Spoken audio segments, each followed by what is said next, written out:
Hello guys, Alex Rampion here. I hope you're well today. I got a Ford Focus 2015 and we had a lot of ABS issues, plenty of lights on the dashboard, and here I got some fault codes for you. I'm using my auto machine to plug into it. It's all clear now, but I just wanted to show you because it literally was coming out with so much stuff wrong on it. As you can see, all the modules, but obviously it was all due to ABS system.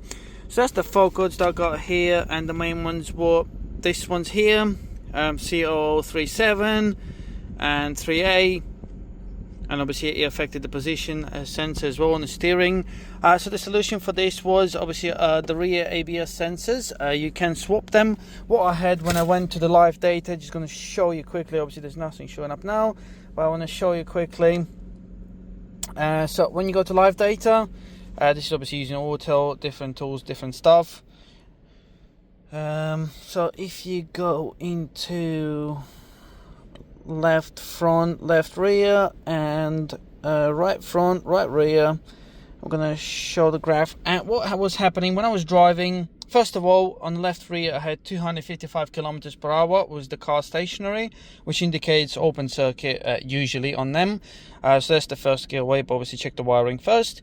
The right rear was showing 0, and when I was driving forward in a straight line, the left front and right front were showing the normal speed they was doing. The left rear stayed on 255 kilometers per hour, and the right rear was on 0. So what I've done literally was, just because the sensors, the ABS sensors, you can take them off, I've swapped the left one with the right one, plugged it all in, and the 255 moved to the right one, which indicated obviously there's an issue with the sensor. So what I've done, I actually ordered both of the rear sensors because obviously there was an issue with both of them, replaced them, and as you can see now everything's clear, no fault codes, no problems at all. So I will be giving it a test drive now, but the fault was coming in straight away as soon as I've plugged it in, or as soon as I turn the ignition on after deleting the codes, it would come on straight away, but it's not happening now. So yeah, this is just a quick video to explain to you guys in case you're having those issues. There's only Torx screws there. I'm pretty sure they Torx 30 or 35. You undo the sensors and off you go. As you can see, it fixed my issue here today. So hopefully this video will be helpful for you. Have a good day. I'll see you later. Bye.